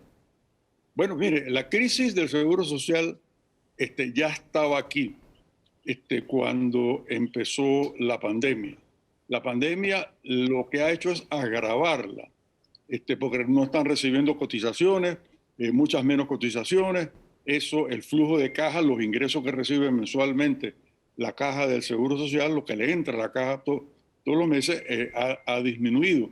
Entonces, por razón de que las reservas se habían agotado. Las reservas son como un tanque de agua, en donde usted le está echando, digamos, por un lado 10 litros por segundo y le están saliendo por el otro lado, en condiciones normales, 3 o 4 litros por segundo. Ahora están entrando 5 o 4 litros por segundo y están saliendo más de 4 o 5, de manera que el tanque se está secando. El tanque se termina de secar, se gasta el agua, o sea, se agotan las reservas en el 2025 y de ahí en adelante el gobierno tiene que meterse la mano en el bolsillo, que es un eufemismo, es un engaño para decirnos nos las tenemos que meter nosotros los contribuyentes para subsidiar el Seguro Social. Y eso tiene una serie de ramificaciones que podemos ampliar ahora si usted quiere. Precisamente hablábamos con Dino Mon, actuario, y de las medicinas para hacerle frente a esta enfermedad, al problema de invalidez, vejez y muerte. Y todas pasan por la revisión de las medidas paramétricas. Sí. No hay otras. ¿Usted ve otras, señor Chapman? Bueno, yo veo una combinación de varias, incluyendo todas las posibles combinaciones que a mí se me ocurren, las paramétricas. Sin una reforma paramétrica, es decir, la edad de jubilación, el número de cuotas, la densidad de cotización, el monto que se cotiza. No estoy diciendo que hay que cambiarlas todas, pero todas son las posibles variables que hay que tocar. Y si eso no da, y es posible que no dé, entonces tiene que hacerlo el gobierno. Entonces, aquí hay una relación muy directa que en toda esta discusión no se ha planteado entre las finanzas de la situación de caja del Seguro Social y la situación de caja, las finanzas del gobierno. Si esta combinación paramétrica, digamos desde el punto de vista social o desde el punto de vista de una negociación realista en donde los representantes de los empleados o de los empleadores o de ambos decidan yo no voy a pagar más, entonces hay que recurrir al papá gobierno para que llene el hueco, la diferencia. Aunque la diferencia que haya a llenar sea relativamente poca, el gobierno tiene, nuestro gobierno, es decir, lo que se financia, lo que se paga con la plata que pagan los contribuyentes cada vez que se compran una camiseta o un par de zapatos, es decir, cada vez que consumimos, que estamos pagando impuestos, el ITBMS, tenemos que contribuir a eso. Entonces el gobierno puede hacer una o dos cosas. O para pagar el faltante de caja del Seguro Social, deja de gastar en educación, en salud, en seguridad, en cualquiera de los gastos esenciales que tiene el país, o sube los impuestos. De manera que la medicina, la combinación de la medicina, termina siendo un costo que nos afecta a todos nosotros, ya sea a los que están aportando para contribuir a su jubilación, o a los que dejaron de aportar pero tienen que pagar con sus impuestos, y a todos que tienen que pagar con sus impuestos. La medicina, por donde la busquemos, es amarga, señor Chapman. Es amarga, es amarga. Eso, cuando yo estudiaba economía, en inglés le llamaban la medicina clásica, que era un mecanismo de engaño para decir hay que tomarse un purgante. Hay que tomárselo. Y eso es lo que cuando yo veo a algunas personas cuestionando, criticando, protestando, pero no dan una solución real al problema. Hablar Mira, cualquiera. es más serio. Hay funcionarios que han dicho, no se pueden hacer reformas paramétricas y no se pueden tocar los impuestos. Eso no Así tiene es. ningún sentido. Así es, sí, sí, sí. ¿De dónde va a salir la plata entonces, señor Chapman? Y Efectivamente. bueno, es que el déficit no es dejar de ser popular. El déficit es el desafío de ser responsable, ¿no? Bien, ¿qué pasa si se acaba el dinero y el gobierno no tiene plata? ¿Qué pasa? Si se acaba el dinero y el gobierno no tiene plata, se le deja pagar a la gente. Y entonces yo anticipo que este país, que es uno de los países más pasivos del mundo, aquí los gobiernos, la gente, ciertos funcionarios toman medidas que en otros países tendrían a la gente en la calle protestando. Yo creo que cuando le dejemos de pagar a los jubilados, incluyéndome a mí, este país va a explotar. ¿Vieron? Oiga, también salió esta semana una vez más el tema de una posible reforma tributaria. Salió esta semana a relucir el pago de impuestos para aquellos que utilicen plataformas comerciales internacionales como Amazon, Alibaba, eBay. Hablemos de esto y qué significaría realmente en materia de ingresos para el país. Mire, grabar esas actividades va a generar ingresos, asumo yo que va a generar ingresos, pero mi cálculo, así el cálculo que puedo hacer rápidamente en la cabeza, es que eso no va a ser suficiente para llenar el hueco fiscal que existe en el país. Hueco fiscal que si ponemos a un lado el seguro social, olvidemos el problema del seguro social por un momento para efectos del análisis. Las propias proyecciones del MEF y las de las calificadoras nos ponen con déficits muy grandes en los próximos años. Déficit que significa hay que conseguir esa plata prestada. Incluso buena parte del dinero que se está pidiendo prestado se está utilizando para pagar gastos corrientes, para pagar salarios, para pagar los consumos que tiene el gobierno, lo cual no nos genera más ingresos aquí en adelante. Si se usara solo para pagar inversiones, que nos generan más inversiones, escuelas, carreteras, salud, que mejoran la productividad de la gente, aumentan los ingresos del país, eso se justificaría. Entonces, realmente en este mecanismo, de todas maneras, necesitamos una reforma tributaria. Primero por los déficits que les estoy diciendo, y que ya están previstos en el nivel de gastos que tenemos que hacer y los ingresos que están previstos que podamos recibir no dan. Eso necesita una reforma tributaria. Yo creo que las necesidades más grandes que tiene este país son los déficits enormes que hay en salud y en educación. Y ahí hace falta plata. Si nosotros queremos, como decimos, Panamá, país del primer mundo, como vino el otro día un ex alto funcionario de un banco internacional, decir, Panamá es el primer país de la América Latina que va a entrar en el primer mundo. Yo estoy de acuerdo con él en que puede ser, pero para poder ser tenemos que invertir mucho en el capital humano de la gente. Con lo que se gasta hoy día en educación y en salud y en otros servicios sociales, no vamos a ningún lado. Entonces, este país necesita de todas maneras una reforma tributaria que incluya grabar las transacciones vía Internet, efectivamente. Realmente no tienen por qué estar exentas. Ahora, falta ver si la Dirección General de Ingresos tiene la habilidad, la eficacia para cobrar esos impuestos. Y posiblemente va a tener que incluir otras cosas. El ITBMS va a necesitar un ajuste, señor Chapman, y usted, que estuvo sentado ahí en ese puesto donde está Héctor Alexander, ¿haría las cosas diferentes?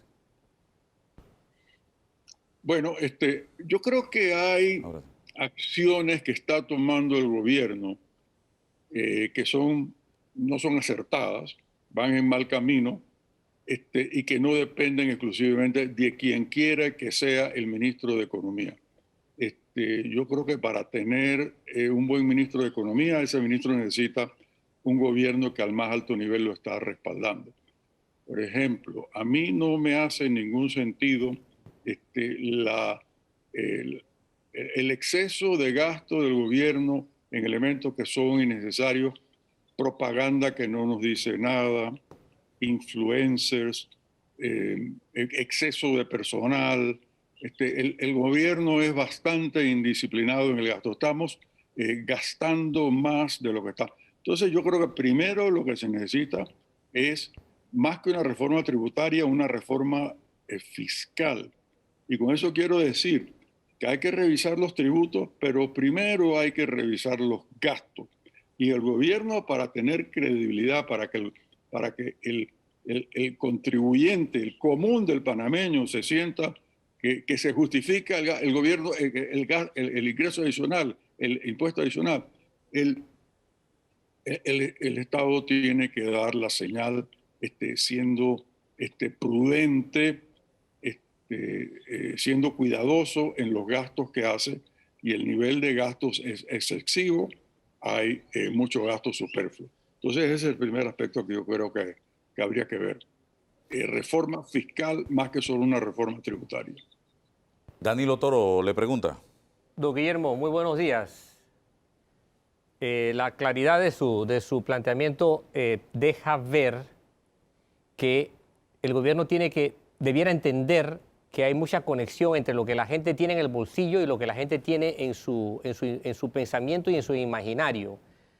Y que cualquier medida correctiva, ya sea por una previsión o por urgencia, tendrá efectos en la sociedad si la gente ve conductas o ejemplos para que la gente pueda entender por qué pasa algo. Ahora, quiero dos cosas apuntarlas, don Guillermo. Una, de acuerdo a los últimos datos, este país perdió 1 de cada 4 dólares de riqueza que generaba, aproximadamente, por la caída del PIB. Se contrajo en casi 24%. O sea, es muchísimo dinero perdido. La pregunta con respecto a este tema específico es, ¿cómo podemos prever que tanto dinero perdido en la capacidad de riqueza se puede hacer si este país no puede recurrir a una industria fuerte, a exportar productos agrícolas? Bueno, está un poquito la minería allí, o sea, no tenemos producción de commodities que se llaman, sino que es una economía abierta de servicios. ¿De qué salvavidas pegarnos en términos de una planificación a mediano plazo, por lo menos? Sí. Mire, Danilo, yo veo el salirnos de esta situación, de este atolladero económico, en 2 tiempos. Uno, el cortísimo plazo, que es estabilizar la economía, detener la caída, cosa que la medida más sencilla y práctica para detener la caída de la economía es empezar a reabrirla con más velocidad y en una forma más racional, con más información, con más datos en cuanto a quién está afectado y por qué, reabrirla con más inteligencia, usar los recursos del Estado más inteligentemente, revisar las reglas del juego de una forma que haga sentido, y hay muchos temas que habría que tocar en ese aspecto, y al mismo tiempo, mientras están ocurriendo estas cosas en el año corriente del 2021, preparar un plan de reforma estructural de la economía panameña que implique revisar los sectores que pueden darnos una pauta acelerada y sostenida de crecimiento del orden del 5,5%, que es lo que puede crecer la economía y que podemos hacer sin recalentarla, como lo recalentamos en 11 y 12 y 13. Entonces, armar un plan así a mediano plazo que empezaría a implementarse a fines de este año, cuando la economía esté ya más o menos estabilizada y estemos produciendo por encima del nivel del 2020, acercándonos en unos años al 2019. Eso implica identificar los sectores que más nos pueden aportar. Yo creo que una economía de servicios como la panameña puede ser una gran exportadora por las características que tiene el país de turismo. El turismo de Panamá puede ser 2 o 3 veces lo que es hoy día. Individualmente, y eso resulta paradójico, el turismo era la fuente más importante de generación de divisas del canal. En términos brutos, en términos agregados, generaba más ingresos que el canal. Y ese es un potencial enorme. Podemos tener industrias de alto valor agregado de exportación a través de la logística, del ensamblaje, de la manipulación, del proceso de bienes materiales y bienes intermedios que transiten por el canal y crear una gran zona de industrial y de procesamiento y de redistribución en las riberas del canal y cerca de las riberas del canal. Eso lo hace Singapur, lo hace Dubái, está en el área de Rotterdam, en Holanda, en Bélgica lo están haciendo. Es decir, los países que tienen acceso a las grandes rutas marítimas lo explotan así. Y yo creo que la agricultura tecnificada, racionalizada, primero orientada a satisfacer las necesidades básicas del país y luego a industrias de alto valor, a actividades agrícolas de alto valor agregado. Por ejemplo, las hortalizas cultivadas en hidroponía, que ya son una fuente pequeña, pero notable de exportación panameña. Los cafés especiales de Panamá, que se están ganando la palma de oro en el mundo. En fin, yo por lo menos veo que esos 3 sectores, agricultura con mucho énfasis en la técnica, en la asistencia técnica y en los apoyos adecuados, la logística, incluyendo la industria manufacturera de alto valor agregado y el turismo, más unos sectores tradicionales que tienen mucha capacidad de crecer todavía, la construcción, aunque no a los ritmos vertiginosos de la década pasada. Pero Panamá tiene gran potencial, pero mientras nos crucemos de brazos, realmente Panamá seguirá siendo un país con un gran potencial, lamentablemente. Bueno, muchísimas gracias, don Guillermo Shatman, por compartir con nosotros en la mañana de hoy aquí en Debate Abierto Dominical. Se nos acabó el tiempo, Danilo. Hay que felicitar a la comunidad china en Panamá. Así es, estamos en el año nuevo chino, una comunidad muy pujante en Panamá. El año del buey de metal. Así que saludos especiales a toda la comunidad china, que hablar de Panamá es hablar de ellos, que están aquí hace muchísimos años trabajando por y para Panamá. Y también feliz Día del Amor y la Amistad hoy, 14 de febrero, día de San Valentín. Así es. Gracias, bendiciones para todos.